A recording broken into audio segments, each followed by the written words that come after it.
الحمدللہ رب العالمین والصلاة والسلام علی محمد الامین۔ اعوذ باللہ من الشیطان الرجیم، بسم اللہ الرحمن الرحیم۔ خواتین و حضرات، یہ سورہ انعام کی آیت 73 ہے جس سے ہم درس کی ابتدا کر رہے ہیں۔ اس سے پیچھے یہ بیان ہوا اس کائنات کے پروردگار نے ایک دن مقرر کر رکھا ہے جس میں تم سب اکٹھے کیے جاؤ گے۔ یہ چونکہ دعوت و انذار کی سورہ ہے تو اس لیے اس کا اصل مضمون بھی یہی ہے۔ اسی مضمون کو مختلف پہلوؤں سے سامنے لایا جا رہا ہے۔ اگلے جملے میں اس کی دلیل بیان کی اور ارشاد فرمایا کہ هو الذی خلق السماوات والارض بالحق، اور وہی ہے جس نے زمین اور آسمانوں کو برحق پیدا کیا ہے۔ اس جملے کی وضاحت میں اس سے پہلے کر چکا ہوں۔ اس کے بعد اب فرمایا ہے وَيَوْمَ يَقُولُ كُن فَيَكُونُ، جس دن کہے گا کہ حشر برپا ہو جائے تو ہو جائے گا۔ اصل الفاظ ہیں وَيَوْمَ يَقُولُ، جس دن کہے گا کن ہو جائے تو ہو جائے گا، لیکن سیاق و سباق یہ بتا رہا ہے کہ یہاں کن کا مفعول مقدر ہے، اور وہ کیا ہے؟ وہ یہ کہ حشر برپا ہو جائے۔ یعنی پیچھے یہ بیان کیا کہ اس نے زمین و آسمان کو برحق پیدا کیا ہے، اور جب برحق پیدا کیا ہے تو یہ کوئی کھیل نہیں ہے کہ کسی کھلنڈرے نے کھیلا ہے ایک دن ختم ہو جائے گا یا اسی طرح جاری رہے گا۔ اس میں انسان کا وجود منادی کر رہا ہے کہ وہ ایک مقصد سے پیدا کیا گیا ہے، اور اس کے خالق نے اس کو لازماً ایک غایت تک پہنچانا ہے۔ وہ غایت قیامت کا برپا ہونا ہے۔ تو اس کو بیان کیا کہ جب یہ زمین و آسمان برحق پیدا ہوئے ہیں تو پھر وہ دن آئے گا، اور اس دن کیا ہوگا؟ یعنی تم سمجھتے ہو کہ یہ کوئی مشکل کام ہے، بس وہ کہے گا کہ حشر برپا ہو جائے تو ہو جائے گا۔ قولہ الحق، اس کی بات شدنی ہے۔ یعنی یہ نہیں ہو سکتا کہ وہ ارادہ کرے، وہ حکم دے، وہ کسی چیز کا فیصلہ کرے اور وہ نہ ہو سکے۔ اس کی بات شدنی ہے، ہو کر رہے گی۔ وَلَهُ الْمُلْكُ يَوْمَ يُنفَخُ فِي الصُّورِ، جس دن سور پھونکا جائے گا اس دن اسی کی بادشاہی ہوگی۔ یعنی اس وقت تو اس نے اس زمین کی بادشاہی تمہیں دے رکھی ہے، یعنی عالم پر اس وقت بھی اسی کی بادشاہی ہے، لیکن ایک محدود دائرے میں اس زمین کا اقتدار اس نے تمہیں دے رکھا ہے۔ یہی وہ زمین کا اقتدار ہے جس کو قرآن مجید اپنی تعبیر کے مطابق لفظ خلیفہ سے ادا کرتا ہے۔ یعنی اس زمین پر انسان کو خلافت دی گئی ہے۔ اس کے کیا معنی ہے؟ زمین کا اقتدار دیا گیا ہے۔ یعنی ایک تو انسان ارادہ و اختیار رکھنے والی مخلوق ہے۔ ظاہر ہے کہ جب ارادہ و اختیار رکھنے والی مخلوق بنائی جائے گی تو وہ روبوٹ تو نہیں ہوگی۔ جب ارادے اور اختیار کی صلاحیت اس کے اندر رکھی گئی ہے تو وہ فیصلہ کرے گی۔ وہ فیصلہ غلط بھی ہو سکتا ہے، وہ فیصلہ صحیح بھی ہو سکتا ہے، وہ فیصلہ شر کا بھی ہو سکتا ہے، وہ فیصلہ خیر کا بھی ہو سکتا ہے۔ ارادہ و اختیار دیا ہے۔ پھر ارادے اور اختیار کے باوصف یہ ہو سکتا تھا کہ انسان کے لیے اس کا دائرہ اتنا محدود کر دیا جاتا کہ وہ بس جانوروں سے ذرا اوپر اس ارادہ و اختیار کو استعمال کر لیتا، لیکن نہیں، بادشاہوں کا سا ارادہ و اختیار دے کے اس زمین کی بادشاہی اس کے سپرد کر دی گئی ہے۔ اس کو ادا کیا ہے اس سے کہ اسے زمین کی خلافت دی گئی ہے، اسے زمین کا خلیفہ بنایا گیا ہے۔ تو فرمایا کہ یہ بادشاہی قیامت میں سرتسر اللہ کی ہوگی۔ یہاں جو تمہیں ایک دائرے کے اندر اقتدار دیا گیا ہے، یہ اقتدار اس دن ختم ہو جائے گا۔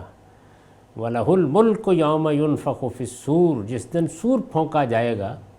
قرآن مجید یہ قیامت کے برپا ہونے کی تصویر کھینچتا ہے، یعنی قیامت برپا ہوگی۔ پہلی چیز تو یہ ہے کہ اس کے برپا ہونے کے لیے بھی بس اللہ کا ارادہ اور اس کی طرف سے حکم کا صادر ہونا کافی ہے۔ یہ بات کہ جب حکم صادر ہو جائے تو کوئی چیز کیسے ہوگی، چشم زدن میں ہو جائے گی، وہ چاہے گا تو ایسے ہو جائے گی، وہ اربوں سال میں جا کر پایا تکمیل کو پہنچے گی، اس کا ایک طریقہ ہوگا، اس کا ایک میکنزم ہوگا، یہ بھی ہو سکتا ہے۔ یعنی یہ فیصلہ اس نے کرنا ہوتا ہے۔ اس دنیا کے بنانے کے عمل کو جب ہم دیکھتے ہیں تو یہ معلوم ہوتا ہے کہ اس میں یہ طریقہ نہیں اختیار کیا گیا کہ حکم دیا گیا اور فوری طور پر ہو گیا، بلکہ حکم دیا گیا اور پھر ایک لمبا عرصہ لگا ہے۔ اب ہم جانتے ہیں کہ اس میں شاید اربوں سال لگے ہیں، کہ جس میں یہ زمین اپنی صحیح جگہ پر آئی ہے، پھر اس کے بعد یہ زندگی کے قابل ہوئی ہے، پھر اس میں زندگی نمودار ہوئی ہے، پھر زندگی بے شمار مراحل سے گزر کر وہاں پہنچی ہے جہاں ہم اس کو دیکھتے ہیں۔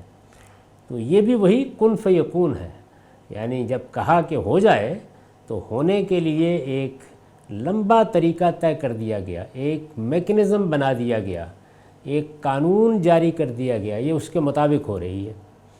یہ کیوں کیا گیا اور قیامت کے برپا کرتے وقت ایسا کیوں نہیں کیا جائے گا؟ یعنی اللہ تعالیٰ نے قرآن مجید میں جو قیامت کی تصویر کھینچی ہے، اس سے یہ معلوم ہوتا ہے کہ بس ایک ڈانٹ پڑے گی اور یہ سب ختم ہو جائے گا، اور ایک دوسری ڈانٹ پڑے گی، ایک دوسرا نرسنگا پھونکا جائے گا اور لوگ اٹھ کھڑے ہوں گے۔ تو جو طریقہ اس وقت اختیار کیا جائے گا چشم زدن میں ہو جانے کا، وہ پہلے کیوں نہیں اختیار کیا گیا؟ یہ بات اس دور میں جو الہات کی بحث ہے اس سے سمجھ میں آ جاتی ہے۔ یہ دنیا چونکہ امتحان کے لیے بنائی گئی ہے، تو اگر یہ چشم زدن میں وجود میں آتی، یعنی اس کی زندگی یہی ہوتی کہ ایک دن بس یہ وجود میں آئی اور پھر یک بیک سارے جاندار اور مخلوقات اس میں پیدا ہو گئے، تو وہ بحث جو اس وقت ایک حجاب پڑا ہوا ہے اس کی ہو رہی ہے، جس میں انسان اس غلط فہمی کا شکار ہو جاتا ہے کہ شاید یہ آپ کوئی قانون قدرت ہے جو کر رہا ہے، وہ بحث نہیں ہو سکتی تھی، اور اس طرح امتحان ختم ہو جاتا۔ یہ گویا حجاب کا اٹھ جانا ہوتا، اس وجہ سے اللہ تعالیٰ نے یہ دوسرا طریقہ اختیار کیا، اور اس سے ایک سبق بھی دیا کہ میں نے یہ دنیا ابس نہیں بنائی، میں نے اس کے لیے بڑا اہتمام کیا ہے، اور اس اہتمام کو تم دیکھ سکتے ہو، اس اہتمام کو سمجھ سکتے ہو۔ تو ارشاد فرمایا کہ یہ دوسرا معاملہ، یعنی قیامت کے برپا ہونے کا معاملہ، یہ تو بس یہ ہوگا کہ سور پھونکا جائے گا اور پھر دیکھو گے کہ تم حشر میں کھڑے ہو، اور اس دن اسی کی بادشاہی ہوگی۔ کس کی بادشاہی؟ عالم الغیب والشہادہ، وہ غائب و حاضر ہر چیز کا علم رکھنے والا، وہ غائب و حاضر ہر چیز کا علم رکھتا ہے، وہ هو الحکیم الخبیر، اور وہ حکیم و خبیر ہے۔ یہ جو صفات آتی ہیں یہ برائے بیت نہیں ہوتی، یعنی ایسا نہیں ہے کہ بس اللہ تعالیٰ یہ کچھ صفات کا ذکر کرنا مقصود ہوتا ہے۔ جو مضمون زیر بحث ہے یہ اللہ تعالیٰ کی صفات سے اس پر استدلال کے لیے آتی ہے۔ یعنی قرآن مجید میں جو استدلال کے طریقے اختیار کیے گئے ہیں، ان میں مثال کے طور پر ایک طریقہ یہ ہے کہ انسان کے نفس کے اندر جو ہدایت ودیت ہے، اس ہدایت کی طرف اسے توجہ دلائی جائے، اس کو قرآن ذکرہ کہتا ہے۔ جب اس جانب توجہ دلائی جاتی ہے تو انسان کے باطن کے اندر جو چیز موجود ہے وہ باہر سے مناسبت پیدا کرتی ہے، اور اس طرح ایک طمانینت اور ایک سکون اس کو حاصل ہوتا ہے کہ ہر چیز اپنے صحیح مقام پر بیٹھ گئی اور اس کے نفس کے تقاضے پورے ہو گئے۔ استدلال کا ایک طریقہ یہ ہے، اس کو آپ نفسیاتی استدلال کہہ سکتے ہیں۔ استدلال کا ایک طریقہ عقلی استدلال کا ہے۔ عقلی استدلال میں کیا کیا جاتا ہے؟ یعنی جو چیزیں ہمارے مشاہدے میں آتی ہیں یا تجربے میں آتی ہیں، ان چیزوں کی بنیاد پر استخراج یا استنباط یا انفرنس کا اصول اختیار کر کے بتایا جاتا ہے کہ اگر تم یہ مانتے ہو تو اس مشاہدے سے یہ نتیجہ عقلی طور پر نکلتا ہے۔ آفاق کی نشانیاں اسی مقصد سے بیان کی جاتی ہیں۔ اور ایک طریقہ یہ ہے کہ جو لوگ اللہ کو مانتے ہیں تو ظاہر ہے کہ اللہ کو اگر مانا جائے گا تو اس کا کوئی عقلی تصور قائم کیا جائے گا، اس عقلی تصور کو آپ صفات ہی سے متعین کر سکتے ہیں۔ تو بعض موقعوں کے اوپر ان صفات سے استدلال کیا جاتا ہے، یعنی جب وہ یہ ہے تو پھر اس کو کرنا چاہیے یا وہ کرے گا۔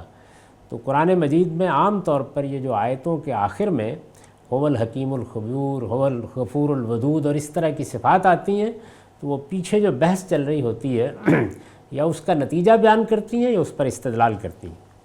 اس پر میں نے لکھا ہے اس لیے ضروری ہے، یعنی یہ جو کہا نا وہ غائب و حاضر ہر چیز کا علم رکھتا ہے اور وہ حکیم و خبیر ہے، عالم الغیب والشہادہ وہ هو الحکیم الخبیر، تو اس پر لکھا ہے کہ اس لیے ضروری ہے کہ اس کا ہر فیصلہ عدل و حکمت پر مبنی ہو۔ یعنی یا تو آپ مانیے نہیں کہ اس کائنات کا کوئی پروردگار ہے، اگر اس کائنات کا پروردگار ہے تو پھر جو فکر بھی قائم کیا جائے گا، جو نظریہ بھی قائم کیا جائے گا، جو مذہب بھی وجود میں آئے گا، یعنی اس کے نتیجے میں اس کو اپنے سارے تصورات میں کنسسٹنٹ ہونا چاہیے۔ انسان اصل میں کسی حال میں بھی باہمی تضادات کو گوارا نہیں کرتا، تو قرآن مجید نے اس کو استدلال کی بنیاد بنایا ہے جگہ جگہ کہ جب اس پروردگار کو مانتے ہو اور اس کو ماننے کا مطلب ہی یہی ہے کہ وہ غیب و شہادت کا جاننے والا ہو، یعنی وہ غائب اور حاضر ہر چیز کا علم رکھنے والا ہو، وہ حکیم ہو، وہ خبیر ہو، یہ اللہ کا جو تصور بھی قائم کیا جائے یہ سب صفات اس کے لیے لازم ہیں، اور اگر یہ لازم ہیں تو وہ ہستی جو غیب اور شہادت کو جانتی ہے، جو حکیم و خبیر ہے، یہ کیسے ہو سکتا ہے کہ اس کے فیصلے عدل اور حکمت پر مبنی نہ ہوں؟ یہ نہیں ہو سکتا۔ یہاں کس چیز پر دلیل دی ہے؟ اس چیز پر دلیل دی ہے کہ عدل اور حکمت پر مبنی فیصلے اگر لازم ہیں تو پھر دنیا کا انجام بھی لازم ہے، یعنی پھر نہیں ہو سکتا کہ ظلم سے، عدوان سے، شر سے بھری ہوئی یہ دنیا یہ موت پر ختم ہو جائے، پھر یہ نہیں ہو سکتا۔ یعنی یہ جو کچھ اس میں روا رکھا گیا ہے اس کی وجہ بتائی گئی ہے کہ یہ انسان کو دیے ہوئے اختیار کا نتیجہ ہے۔ اس عالم کا پروردگار سراسر خیر ہے، بیدہ الخیر، لیکن اس دنیا میں بے پناہ شر ہے، بے پناہ ظلم ہے۔ تو کیا یہ خدا نے پیدا کیا ہے؟ نہیں، خدا نے تو انسان کو پیدا کر کے ایک بہت بڑے خیر سے اس کو متمتع کیا ہے، اور وہ کیا ہے؟ ارادہ و اختیار۔ سب سے بڑا شرف ہے جو انسان کو دیا گیا ہے، اسی نے اس کو ابدی زندگی کا مستحق بنایا ہے، اسی سے وہ خدا کی جنت میں رنگ بھرے گا۔ تو یہ اتنا بڑا خیر ہے، لیکن اس کا ایک لازمی نتیجہ ہے، اور وہ یہ کہ جب آپ اختیار دیں گے تو پھر استعمال کرنے کی آزادی بھی دیں گے یا نہیں دیں گے؟ نہیں دیں گے تو دینے کے کیا معنی ہوئے؟ تو جب آپ آزادی دیں گے تو اس کا ایک نتیجہ نکلے گا کہ آدمی غلط طریقے سے بھی اس اختیار کو استعمال کرے گا اور صحیح طریقے سے بھی۔ جب غلط طریقے سے استعمال کرے گا یعنی سوء استعمال، تو اس کے نتیجے میں شر پیدا ہو جائے گا۔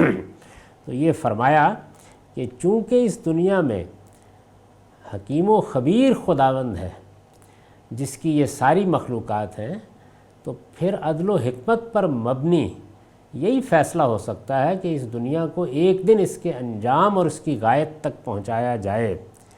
یہ ممکن نہیں کہ وہ کسی مغالطے میں پڑ جائے، یعنی جب وہ حکیم و خبیر ہے اور غائب و حاضر ہر چیز کا جاننے والا ہے تو یہ ممکن نہیں کہ وہ کسی مغالطے میں پڑ جائے یا کسی باطل کو حق اور حق کو باطل بنا دے، یعنی پھر یہ تصور نہیں کیا جا سکتا۔ اس کے عدل و حکمت اور علم و خبر میں کوئی نقص نہیں ہے کہ اس طرح کی کوئی چیز اس سے صادر ہو جائے۔ یہ اللہ تعالیٰ کی صفات کے صحیح تصور سے استدلال کیا ہے کہ اگر وہ حکیم و خبیر ہستی اور مانتے ہو کہ ہے تو پھر قیامت لازماً برپا ہونا چاہیے۔ اس کے بعد اب جس طرح کے قرآن کا طریقہ ہے کہ وہ تاریخی استدلال کی طرف چلا جاتا ہے، یعنی انفس سے استدلال، آفاق سے استدلال، عقلی استدلال، صفات سے استدلال، جب وہ اپنے مقدمے کو آگے بڑھاتا ہے تو پھر بعض اوقات تاریخی واقعات سامنے لاتا ہے، وہ خود استدلال کا منبع بن جاتے ہیں۔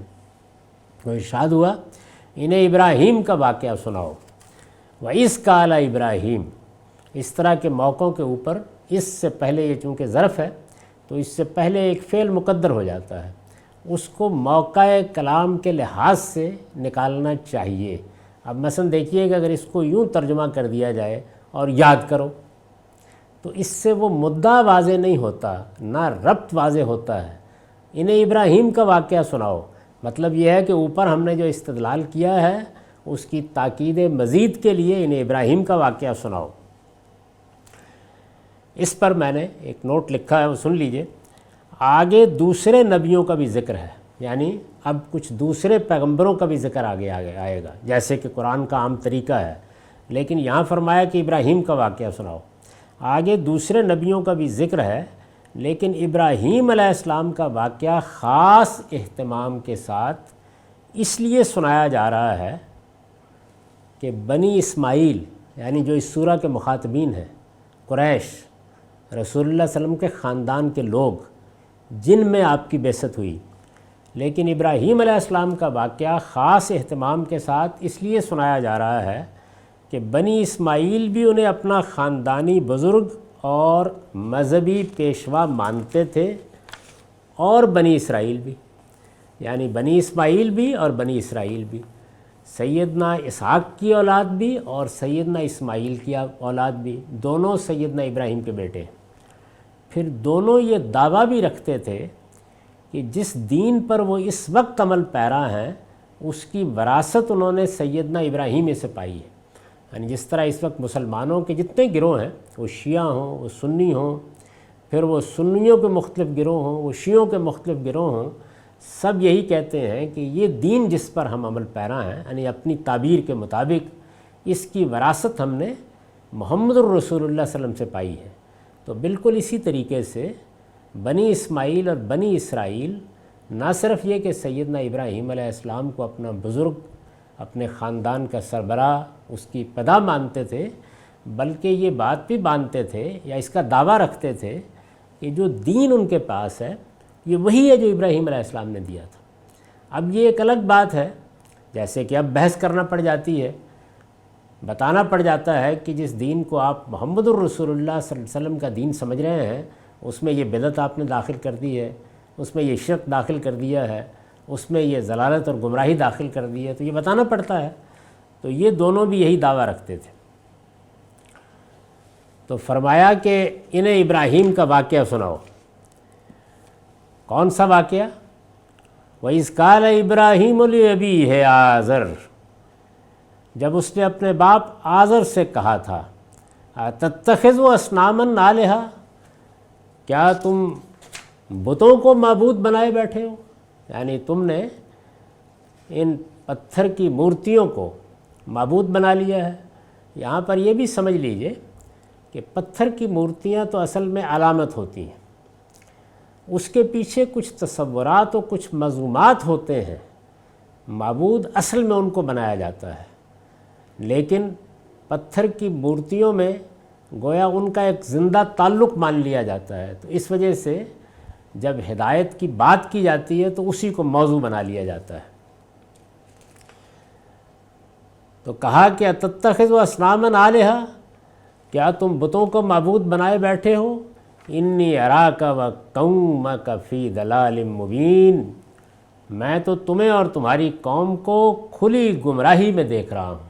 یعنی یہ سیدنا ابراہیم علیہ السلام نے جب اپنے باپ کو دعوت دی تو اس واقعے سے بات شروع کی ہے۔ یعنی انہوں نے کیا کہا؟ سب سے پہلے ظاہر ہے کہ اس زمانے میں اصل بیماری شرک تھی، اسی سے بات شروع ہوتی تھی، یعنی باقی جتنی چیزیں ہیں وہ اصل میں اس کے لوازم کی حیثیت سے پیدا ہو جاتی تھی۔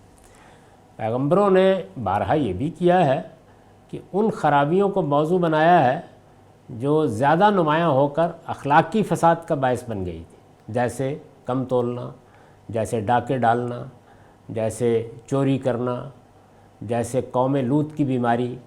تو ان بیماریوں کو بھی اور ان خرابیوں کو بھی جو فساد کا باعث بن گئی موضوع بنایا ہے، لیکن اس تمدن میں کئی ہزار سال تک جو بنیادی مرض تھا وہ شرک کا مرض تھا، یعنی ایک مشرکانہ تہذیب وجود میں آ گئی تھی۔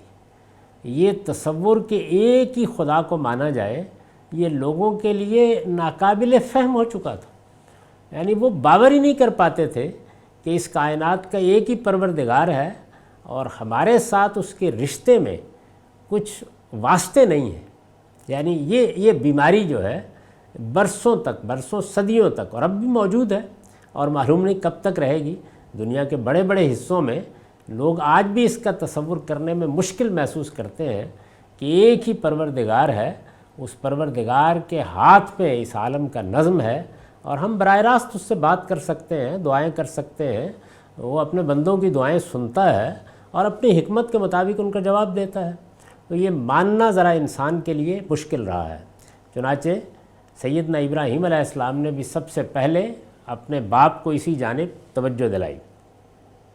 اس میں لفظ آزر پر میں نے ایک نوٹ لکھا ہے، یہود کے مذہبی لٹریچر کے مطالعے سے معلوم ہوتا ہے کہ آزر صرف بت پرستی نہیں، بتگر اور بت فروش بھی تھے، یعنی گویا ان کا پیشہ یہ تھا، صرف بت پرستی نہیں تھے، بتگر اور بت فروش بھی تھے۔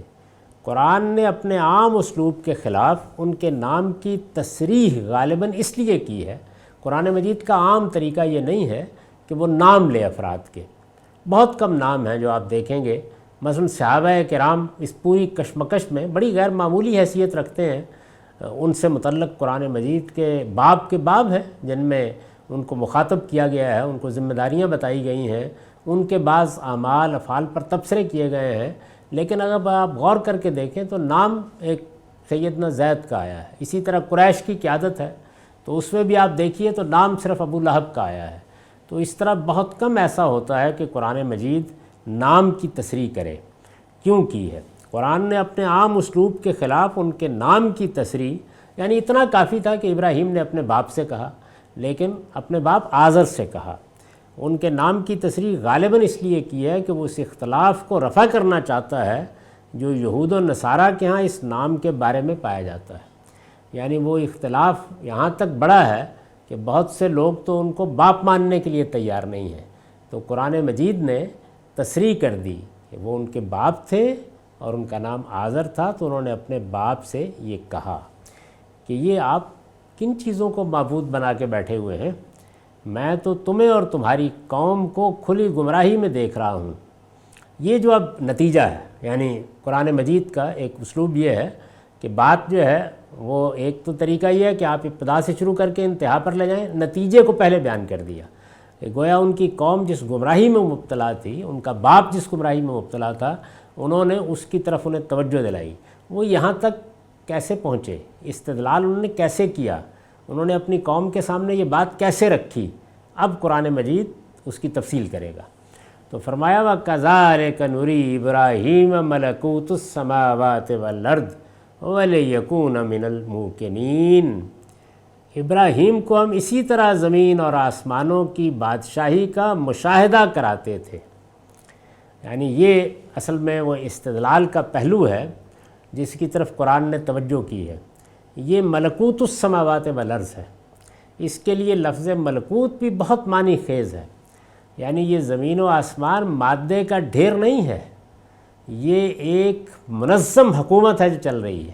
ملکوت السماوات والارض ایک قدرت ہے جس کے ہاتھ میں اس کی باغ ہے، ایک حکمت ہے جو اس کے ذرے ذرے سے نمایاں ہے، اور جس طریقے سے ایک ملک یا ایک گھر کا نظم چلایا جا رہا ہوتا ہے، اگر انسان غور کرے تو یہ پورا عالم، یعنی بادشاہ اور بادشاہ کا تخت تو نظر نہیں آتا، لیکن ذرا تعقل سے کام لیجئے تو واضح ہو جاتا ہے کہ ایک پورا نظم ہے جو اس کائنات میں قائم ہے، اور وہ نظم اتنا ریاضیاتی ہے، اتنا اقلیدس کے اصولوں کے مطابق ہے، اتنا حکیمانہ ہے کہ اس پر اعتماد کر کے اور اس کو سمجھ کر ہم ہزاروں ایجادات کر لیتے اور یہاں سے مریخ تک کا سفر کرنے کے لیے آمادہ ہو جاتے ہیں۔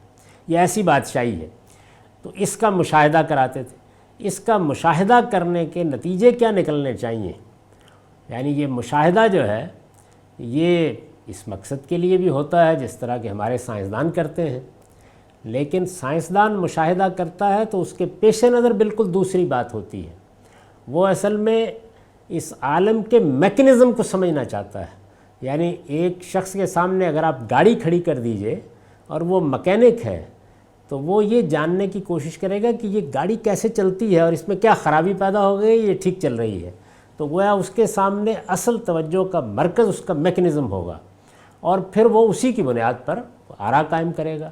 لیکن جب ایک عاقل انسان مشاہدہ کرتا ہے جس کے پیش نظر وہ چیز نہیں ہے تو وہ بحیثیت مجموعی اس کو دیکھتا ہے تو سب سے پہلی چیز جو اس پر نمایاں ہوتی ہے وہ اس کا جو کمال فن ہے اس کے نتیجے میں بنانے والے کی طرف توجہ ہے. تو یہی چیز ہے کہ جس کے لیے قرآن عالم کا مشاہدہ کرانا چاہتا ہے.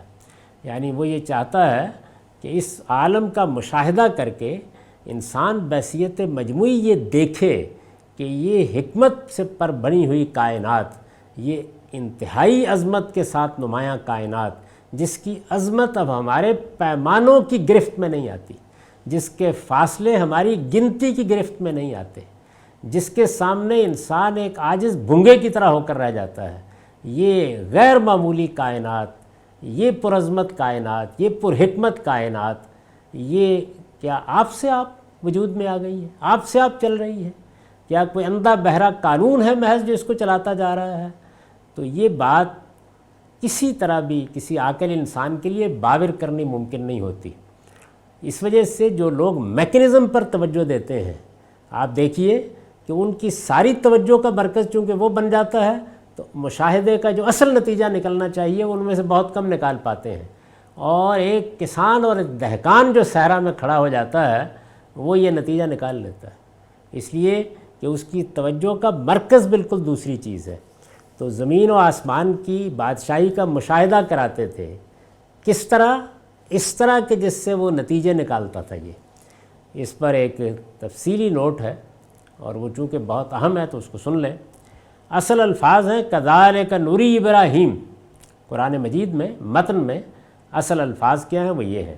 یہ دراصل کنہ نوری ابراہیم ہے. عربی زبان کے عام اسلوب کے مطابق فعل ناقص حذف ہو گیا ہے. یعنی قرآن مجید کی جو زبان ہے اس کا ایک خاص پہلو یہ ہے کہ بعض موقعوں کے اوپر بعض الفاظ بعض افعال یہ مقدر ہو جاتے ہیں، ان کو اگر آپ کھولیں گے نہیں تو بات ہی سمجھ میں نہیں آئے گی. عربی زبان کے عام اسلوب کے مطابق فعل ناقص حذف ہو گیا ہے. ملکوت الہی کا یہی مشاہدہ ہے جس سے اللہ تعالیٰ نے حضرت ابراہیم کو اس دلیل و حجت کی طرف رہنمائی دی جو انہوں نے اپنی قوم پر قائم فرمائی. یعنی بات کہاں سے شروع ہوئی تھی؟ ابراہیم کا واقعہ سناؤ، اس نے اپنی قوم کو یہ دعوت دی. اب دعوت دی اور اس کی گمراہی پر اسے متنبہ کیا تو ظاہر استدلال کیا.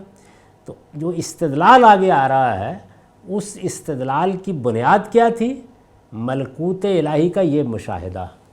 یعنی انہوں نے جب کائنات کا یہ مشاہدہ کیا تو پھر اس کے نتیجے میں اس دلیل اور اس حجت کی طرف رہنمائی ہوئی جو انہوں نے اپنی قوم پر قائم فرمائی. ان کی اس حجت کا ذکر آگے آ رہا ہے، یعنی بات کی پیدا کی گئی ہے، آگے آ رہا ہے. یہ جملہ اسی کی تمہید ہے. ابراہیم علیہ السلام اس ملکوت الہی کا مشاہدہ اس نظر سے کرتے تھے، اس نظر سے. یہ دیکھیے وہ چیز ہے، یعنی میکنزم کو سمجھنے کی نظر ہے تو نتائج اور نکلیں گے، اور بحیثیت مجموعی یہ نظر ہے کہ مجھے اس کی کنہ کو پانا ہے، اس کی کنہ کو پانا ہے، اس کی حقیقت کو پانا ہے تو نتیجہ اور نکلے گا. ابراہیم علیہ السلام اس ملکوت الہی کا مشاہدہ اس نظر سے کرتے تھے جو درختوں کے ایک ایک پتے، زمین کے ایک ایک ذرے اور آسمان کے ایک ایک تارے کو معرفت کردگار کا دفتر بنا دیتی ہے. معرفت کردگار یعنی اس عالم کے پروردگار کی معرفت، تو یہ دفتر بن جاتا ہے. وہ کہا ہے نا ایک فارسی شاعر نے کہ ہر برکے دفتریست معرفت کردگار. یعنی اگر آدمی کی نگاہ بصیرت کی نگاہ ہو تو ایک ایک پتا خدائی کا پتہ دیتا ہے اور خدا کا پتہ دیتا ہے.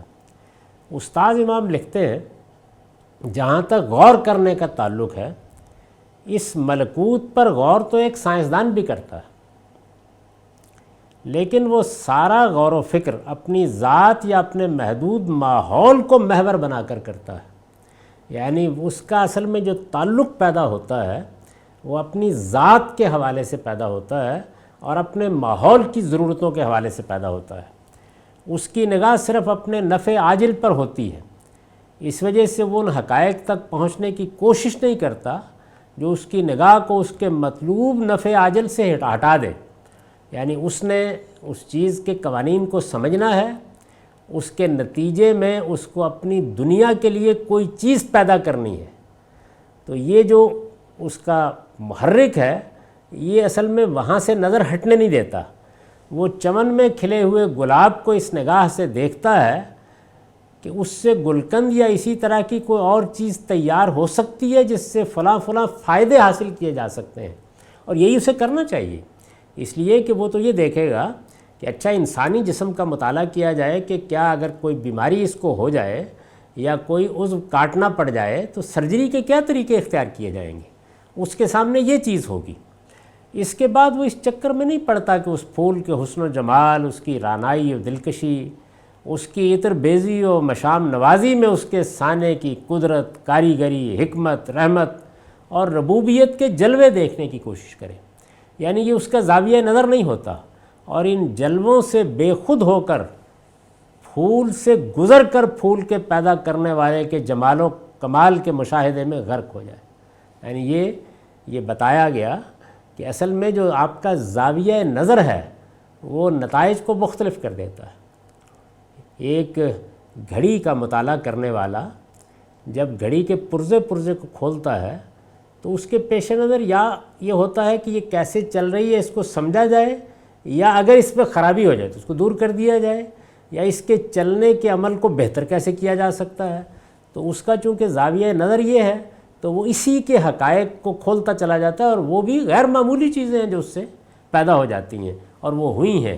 لیکن جب گھڑی کو یہ کس نے وجود بخش دیا ہے، یہ کیسے وجود میں آ گئی ہے، اس زاویہ نظر سے دیکھا جاتا ہے تو پھر نگاہ اور چیزوں پر پڑتی ہے۔ تو ظاہر ہے کہ اس کی دلچسپی، ایک مثال دی ہے محض بات سمجھانے کے لیے، کہ اس کی دلچسپی اس سے تو ہوگی کہ پھول سے کیا کیا فائدے حاصل ہو سکتے ہیں، لیکن حسن و جمال، رانائی، دلکشی، عطر بیزی، مشام نوازی، اور پھر اس سے بنانے والے کی قدرت، کاریگری، حکمت، رحمت، ربوبیت کے جلوے، یہ اس کا موضوع نہیں ہوتے۔ پھول سے گزر کر اصل میں یہی مشکل ہے، پھول سے گزرنا ہی مشکل ہے، یعنی آپ انہی چیزوں کے اندر الجھ کر رہ جاتے ہیں۔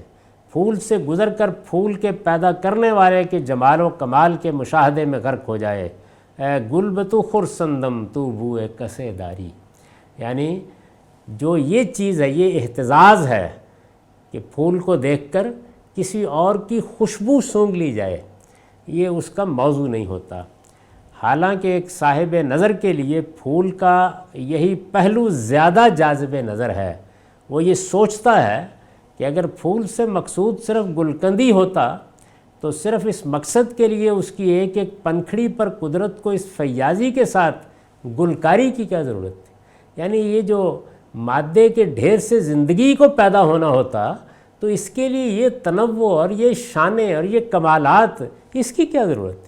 یہ گلکاری اور صنعت گری تو اسی لیے فرمائی گئی ہے کہ پھول کی ایک ایک پتی معرفت کردگار کے دفتر کا کام دے، یعنی یہ جو اس کائنات میں حسن اور جمال یہ پیدا کیا گیا ہے، یہ تو اصل میں اس جمال آفریں کی طرف توجہ دلانے کے لیے تھا۔ لیکن انسان جب میکنزم کے مطالعے میں غرق ہو جاتا ہے تو پھر اس کے لیے یہ کچھ بھی نہیں ہے سوائے اس کے کہ وہ یہ کہے کہ یہ اندھے بہرے قوانین ہیں جو آپ ایک تخلیقی عمل سے گزر رہے ہیں۔ پھر وہ جو انسان کے وجودی کا اگر آپ مطالعہ کریں تو اس کے اندر جو کرشمہ سازی ہے یہ اس کا موضوع نہیں بنتی۔ تو ارشاد فرمایا کہ کذالک نوری ابراہیم ملکوت السماوات والارض، ہم ابراہیم کو اسی طرح زمین اور آسمانوں کی بادشاہی کا مشاہدہ کراتے تھے۔ کس لیے مشاہدہ کراتے تھے؟ تاکہ وہ اپنی قوم پر حجت قائم کرے۔ یہ ٹکڑا مقدر کر دیا ہے، اور اگلے کو معطوف اس طرح کیا ہے کہ آپ سے آپ نمایاں ہو جاتا ہے۔ اس طرح کی چیزوں کو قرآن مجید میں کھول دینا ضروری ہوتا ہے، یہ اس کی زبان کے فہم کا لازمی تقاضا ہے، تاکہ وہ اپنی قوم پر حجت قائم کرے۔ وَلِيَكُونَ مِنَ الْمُوقِنِينَ، اور خود بھی ان لوگوں میں سے ہو جائے جو پورا یقین رکھنے والے ہوں۔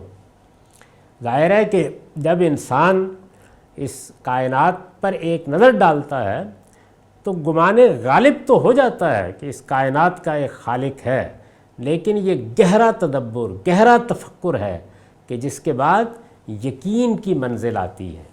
تو یہ فرمایا تھا، ہم یہ چاہتے تھے کہ وہ پورا یقین رکھنے والا ہو جائے۔ اس پر البیان کا نوٹ ہے، اس جملے کا معطوف علیہ اصل میں محذوف ہے، وہی جس کو میں نے کھول دیا ہے، ہم نے ترجمے میں اسے کھول دیا ہے۔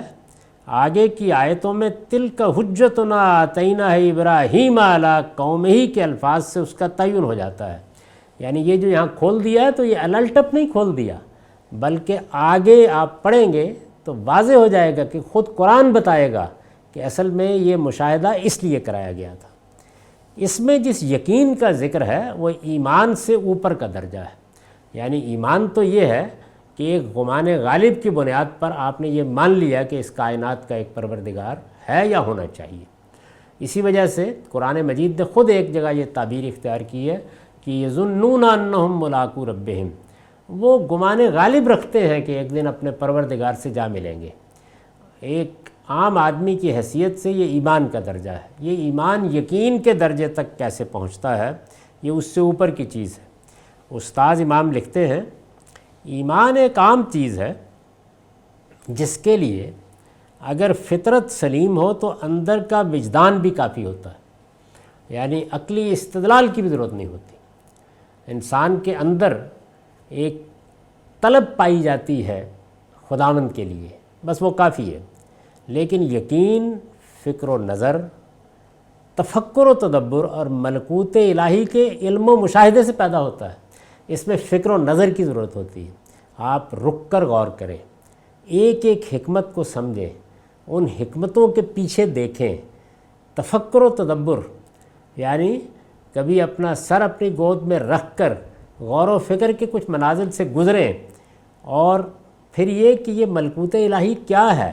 یعنی اب دیکھیے، اب یہ جو علم و مشاہدہ ہے وہ اگر سائنسی علم و مشاہدے کی تفصیلات میں جائے گا تو تب بھی اس کی نگاہ اسی پر ہوگی کہ جب وہ عظمت کے غیر معمولی پہلو دیکھے گا، اور جب وہ قدرت اور حکمت کی کرشمہ سازیاں دیکھے گا تو ہر مرحلے پر پکار اٹھے گا کہ سبحان اللہ۔ اس میں کیا شک ہے کہ یہ ایک علیم و حکیم کی بنائی ہوئی کائنات ہی ہو سکتی ہے، یہ بادے کا کوئی اندھا اور بہرا عمل نہیں ہے۔ اس کے مراتب و مدارج کی کوئی حد و نہایت نہیں ہے۔ یہ یقین جو فکر و نظر سے اور تفکر و تدبر سے اور ملکوت الہی کے علم و مشاہدے سے پیدا ہوتا ہے، اس کے مراتب و مدارج کی کوئی حد و نہایت نہیں ہے۔ چنانچہ آگے نرفع درجات من نشاء میں اسی کے مراتب عالیہ کی طرف اشارہ ہوا ہے۔ آگے یہ آیت آئے گی، اس کو ہم دیکھیں گے کہ جس میں یہ بتایا گیا ہے کہ جس کے بارے میں جس کو ہم چاہتے ہیں پھر بہت سے آگے کے درجوں میں لے جاتے ہیں۔ یہی یقین جب ایمان کے اندر پیدا ہوتا ہے تب اس کا فیضان متعدی ہوتا ہے، یعنی جب یہ یقین پیدا ہو جاتا ہے تو یہ پھر جس طرح سے چشمہ ابل پڑتا ہے اس طرح ابل پڑتا ہے، اور پھر یہ ان لوگوں کو بھی متوجہ کرتا ہے جو ایمان کی نعمت سے محروم ہوتے ہیں۔ یہیں سے اصل میں دعوت کا داعیہ پیدا ہوتا ہے، یعنی میں نے ایک حقیقت کو جان لیا ہے، آؤ میں پوری دنیا کو یہ حقیقت بتاؤں، مجھے ایک چیز کا یقین حاصل ہوا ہے، میں اس میں پورے عالم کو شریک کروں۔ تو یہاں سے گویا یہ یقین ہے کہ جو دعوت کا داعیہ پیدا کرتا ہے، تب اس کا فیضان متعدی ہوتا ہے، یعنی اب وہ گویا دوسروں تک پہنچتا ہے، یہاں تک کہ بسا اوقات اس سے دشت و جبل گونج اٹھتے ہیں، یعنی وہ ایک عالمی دعوت پر جاتا ہے، دنیا اس کی جانب متوجہ ہوتی ہے۔ تو فرمایا کہ یہ جو ہم اس کو مشاہدہ کراتے تھے تو اس سے دو مقصد تھے، ایک یہ کہ وہ اس کے ذریعے سے جو نتائج نکلتے ہیں اپنی قوم کے لیے ان کی بنیاد پر ہماری حجت قائم کرے، اور دوسرا کیا؟ دوسرا یہ کہ خود بھی ان لوگوں میں سے ہو جائے جو پورا یقین رکھنے والے ہوں۔ تو اب بتایا ہے کہ پھر وہ حجت کیسے قائم کی انہوں نے. فلما جن علیہ اللیل رأى کوکبا، چنانچہ ایک دن جب اس پر رات طاری ہوئی تو اس نے تارا دیکھا. یہ آگے اب کچھ واقعات بیان ہوئے ہیں، اس لیے اس کی تمہید میں جو میں نے لکھا اس کو سن لیجئے. یہاں سے آگے اب اس حجت ابراہیمی کا بیان ہے، یعنی ابراہیم کے اس استدلال کا بیان ہے جو جناب نے زمین و آسمان میں ملکوت الہی کے مشاہدے سے اخذ کر کے اپنی قوم کے سامنے پیش فرمائی.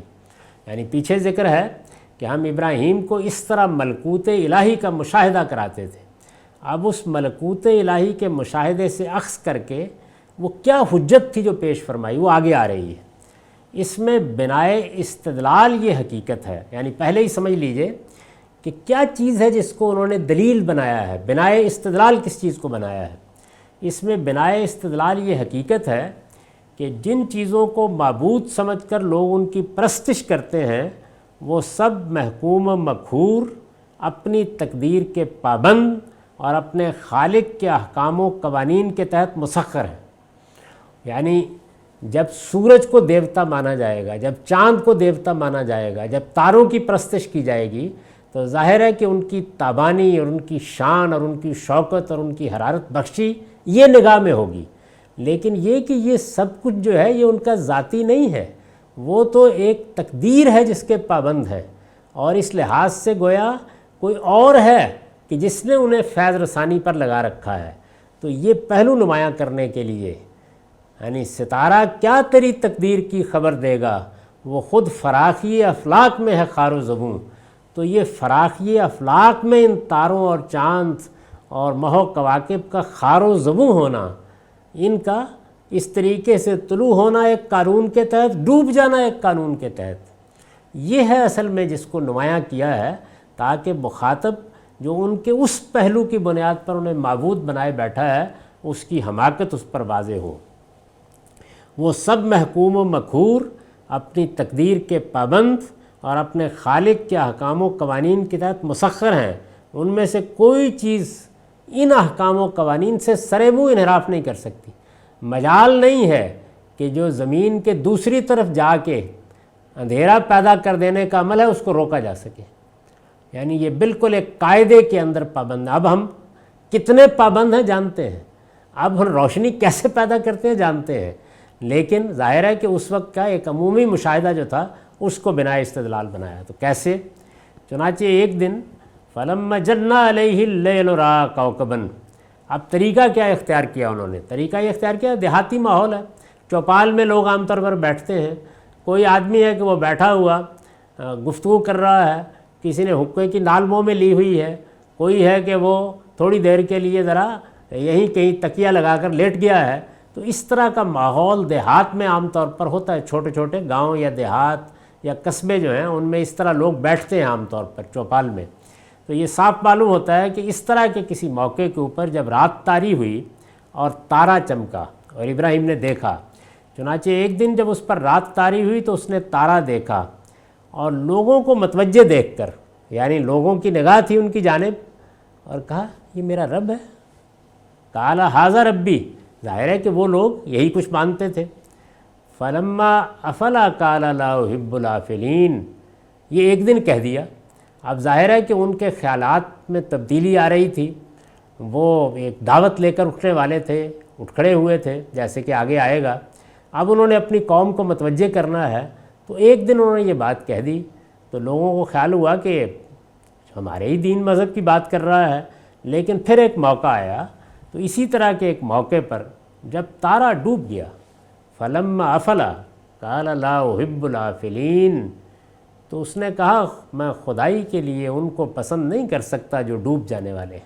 تو اب یہ دیکھیے کیا کیا انہوں نے، یعنی ایک بات کہی، ظاہر ہے وہ بات کہہ دی، پھر اس کے بعد کسی دوسرے وقت میں جب وہ ڈوب گیا تو دوسری بات کہی، اور اس طرح سے گویا پہلی بات کی طرف لوگوں کو متوجہ کر کے اصل استدلال کیا اور پھر اس کی بے وقتی واضح کر دی. میں خدائی کے لیے ان کو پسند نہیں کر سکتا جو ڈوب جانے والے ہیں. اس پر البیان کا نوٹ ہے، اصل میں یہ بات کہنا مقصود تھی، یعنی جب انہوں نے کہا کہ میرا رب ہے تو یہ دوسری بات کہنا مقصود تھی، تو گویا اس کے لیے ایک تدریج کا طریقہ اختیار کیا اپنی قوم کو متوجہ کرنے کے لیے۔ اصل میں یہ بات کہنا مقصود تھی، لیکن ابراہیم علیہ السلام نے اپنی قوم کے مزاج کی رعایت سے استدراج کا طریقہ اختیار فرمایا۔ استدراج کا کیا مطلب ہے؟ یعنی ایک درجے میں مخاطب کو احساس دلائیے کہ میں تو وہی بات کہہ رہا ہوں جو تم کہتے ہو، اور پھر اسی سے بات اٹھا کے اس کی غلطی واضح کر دیجئے۔ چنانچہ کسی مجلس میں پہلے ایک دن خود اپنے آپ کو مخاطب کر کے وہ بات کہی جس سے ان کی ستارہ پرست قوم کسی حد تک مطمئن ہو گئی کہ ہمارے معبودوں سے بیزار یہ شخص بھی اب شاید کچھ مان لینے پر آمادہ ہو رہا ہے۔ یعنی معبودوں سے بیزاری تو واضح ہو رہی تھی اور وہ تنقید بھی کر رہے تھے، لیکن ایک دن ایک بات ذرا مثبت انداز میں کہہ کے انہوں نے حوصلہ دیا۔ چنانچہ اپنی قوم کے کانوں میں یہ بات ڈال کر وہ کچھ دن خاموش رہے۔ پھر کسی دن صبح کے وقت جب تارے ڈوب گئے تو خود کلامی کے اسی انداز میں دوسروں کو سناتے ہوئے انہوں نے فرمایا کہ میں ڈوب جانے والوں کو خدائی کے لیے پسند نہیں کر سکتا۔ اب یہ ڈوب جانے والوں کو خدائی کے لیے پسند نہیں کر سکتا تو گویا اپنے مخاطبین کو توجہ دلائی کہ احمقو یہ کیا بات کر رہے ہو، یعنی یہ جو افلاک میں خار و زبوں ہیں ان کو خدا بنا رہے ہو۔ اس کے معنی یہ تھے کہ طلوع کے بعد ان ستاروں کے غروب کو بھی دیکھو، یعنی تم ان کے طلوع کی بنیاد پر ان کی تابانی اور ان کی شان دیکھ کر ان کو معبود بنا بیٹھے ہو، دوسرے پہلو کو بھی دیکھو۔ یہ اپنے وجود سے شہادت دے رہے ہیں کہ جنہیں جس قانون کا پابند بنایا گیا ہے اس سے ذرہ برابر تجاوز نہیں کر سکتے، اور وہ قانون کیا ہے کہ ادھر اگر روشنی کی ضرورت ہے تو ادھر آ گئے اور پھر اس کے بعد دوسری جانب چلے گئے، اور یوں یہاں غروب ہو گئے وہاں طلوع ہو گئے۔ تو یہ ان کا حال ہے۔ اس لیے کوئی عاقل انہیں اپنا معبود کیسے بنا سکتا ہے؟ یہ منصب یعنی معبود ہونے کا منصب، خدا ہونے کا منصب، یہ تو اسی کے شان ہے جو حی و قیوم اور قدیم و لا یزال ہو، جس پر کبھی زوال نہ آئے، جو اس طریقے سے افلاک میں خار و زبوں نہ ہو، جو ایسا مقہور اور ایسا محکوم نہ ہو کہ ادھر ڈوبے ادھر نکلے۔ یہ خدا کی خدائی کے شان نہیں ہے، تو میں اس کو کیسے پسند کر سکتا ہوں؟ پھر کیا ہوا؟ فلما رأى القمر بازغا، پھر ایک دن چاند کو چمکتے دیکھا تو پھر وہی کیا انہوں نے، قال ھذا ربی، کہا یہ میرا رب ہے۔ فلما افل، لیکن جب وہ بھی ڈوب گیا، قال لئن لم یہدنی ربی لاکونن من القوم الضالین، لیکن جب وہ بھی ڈوب گیا تو قوم کو سنا کے کہا اگر میرے پروردگار نے میری رہنمائی نہ فرمائی تو میں گمراہ لوگوں میں سے ہو کر رہ جاؤں گا۔ یعنی یہ تابانی دیکھ کر میرے پروردگار نے رہنمائی نہ فرمائی تو میں بھی تمہاری جیسی حماقتوں میں مبتلا ہو کر رہ جاؤں گا۔ تو یہ انہوں نے فرمایا۔ اس میں تعلیم کا قدم مزید آگے بڑھ گیا ہے، یعنی پہلے ایک بات جو انہوں نے کہی تھی تو اتنی کہی کہ میں خدائی کے لیے پسند نہیں کر سکتا ان کو، لیکن اب آگے بڑھ گئے۔ استاذ امام لکھتے ہیں یہاں صرف اتنی ہی بات نہیں ظاہر ہوئی کہ ڈوبنے والے سزاوار عبادت نہیں، یعنی عبادت کے لائق نہیں، بلکہ یہ بات بھی ظاہر ہوئی کہ ان ڈوبنے والوں کو معبود بنانا کھلی ہوئی ضلالت ہے، کھلی ہوئی گمراہی ہے۔ نیز یہ بات بھی ظاہر ہوئی کہ یہ ضلالت کوئی معمولی چیز نہیں ہے بلکہ بڑے حسرت و اندوہ کی چیز ہے، یعنی آدمی اس گمراہی میں پڑے، اس سے زیادہ حسرت و اندوہ کی چیز کیا ہو سکتی ہے۔ علاوہ ازیں یہ بات بھی ظاہر ہوئی کہ ہدایت کا سرچشمہ صرف خدا ہے، وہ ہدایت نہ بخشے تو انسان ہر چمکتی چیز کو سونا سمجھ کر اس کے درپے ہو جاتا ہے۔ یہ ساری باتیں حضرت ابراہیم نے چونکہ اپنے آپ سے کہیں، یعنی یہ خود کلامی وہ کر رہے ہیں، قوم کو کچھ نہیں کہہ رہے، گویا بات سنانا مقصود ان کو ہے لیکن اپنے آپ سے کہہ رہے ہیں۔ یہ ساری باتیں حضرت ابراہیم نے چونکہ اپنے آپ سے کہیں، اس وجہ سے سننے والوں میں سے جس کے کان میں پڑی ہوں گی اس کے لیے ان سے چڑھنے کی کوئی وجہ نہیں ہو سکتی تھی۔ کیوں انہوں نے یہ طریقہ اختیار کیا؟ تاکہ پہلے ہی مرحلے پر جب وہ قوم کو حماقت پہ توجہ دلا رہے ہیں تو وہ مدافعت جو عام طور پر مخاطبت میں پیدا ہو جاتی ہے وہ نہ پیدا ہونے پائے، اور لوگ پہلے ان کی بات در حدیث دیگرہ کے انداز میں سنیں اور غور کریں، بلکہ جس کے اندر کچھ بھی غور و فکر کی صلاحیت رہی ہوگی وہ اس سوچ میں پڑ گیا ہوگا۔ یہ ساری باتیں حضرت ابراہیم نے چونکہ اپنے آپ سے کہیں، اس وجہ سے سننے والوں میں سے جس کے کان میں پڑی ہوگی اس کے لیے ان سے چڑھنے کی کوئی وجہ نہیں ہو سکتی تھی، بلکہ جس کے اندر کچھ بھی غور و فکر کی صلاحیت رہی ہوگی وہ اس سوچ میں پڑ گیا ہوگا کہ ایک یہ شخص ہے جو طلب ہدایت میں اس طرح بے قرار ہے، اور ایک ہم ہیں کہ پتھر کی جگہ اپنی جگہ سے کھسکنے کا نام ہی نہیں لے رہے۔ تو یہ جس وقت لوگ کچھ چیزوں کو معبود بنا بیٹھے ہوتے ہیں، کچھ تعصبات میں مبتلا ہو چکے ہوتے ہیں، اس وقت دائی کو کیا کیا طریقے اختیار کرنے پڑتے ہیں۔ تو سیدنا ابراہیم نے اپنی قوم کو متوجہ کرنے کے لیے یہ خود کلامی کا طریقہ ایک موقع پر اختیار کیا۔ یہ قرآن مجید نے اس کی تفصیل کی ہے۔ یہ بات کہ یہ کوئی اپنے غور و فکر یا مشاہدے کا ذکر نہیں ہے، بلکہ قوم کے ساتھ بات چیت ہے، یہ خود قرآن آگے جا کے آپ دیکھیں گے کہ بتا دے گا۔ ابھی یہ سلسلہ جاری ہے، اس پر ہم اگلی نشست میں گفتگو کریں گے۔ اقول قولی ھذا واستغفر اللہ لی ولکم ولسائر المسلمین۔